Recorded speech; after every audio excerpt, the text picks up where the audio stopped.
સાહેબ અમારી પાડોશી છે એન ઘરવાળો છે ને એ બેદીથી ઘેર નથી આવ્યો.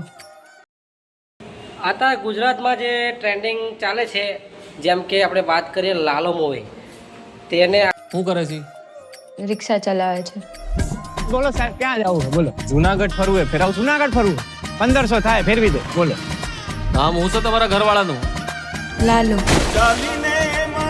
જો આ હે ને ડામો કુંડ તમારો ને આ ગિરનાર હિમાલય કરતા જૂનો ને આમ હે ને ઉપર પીપળો હે પ્રાચીન.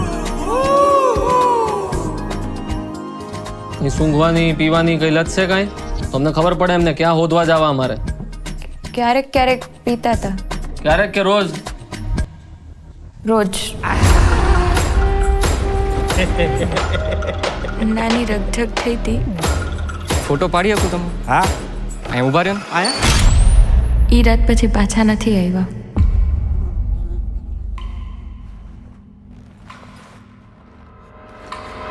નમસ્કાર.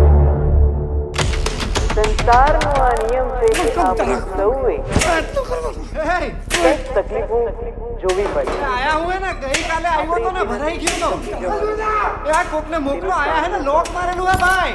કંઈક ને કંઈક પ્રયત્નો કરતા રહેવાના. પ્રભુ તમે ક્યાંથી આવ્યા? હું તો અહીંયા ખાલી ગાયોનું ધ્યાન રાખવા આવ્યો.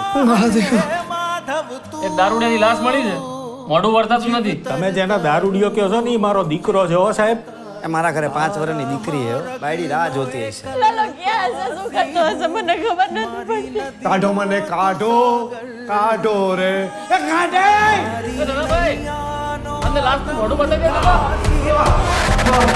કાઢેલા કાઢેલા કોક તો કાઢ. પ્રભુ એને મારા કોઈ ભાઈબંધ નથી. પ્રભુ તમે મારા ભાઈબંધ બનશો.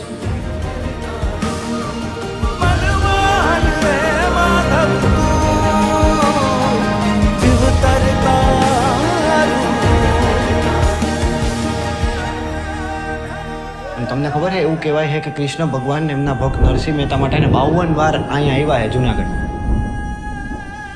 52 વાર? 52. તમને નથી ખબર ને?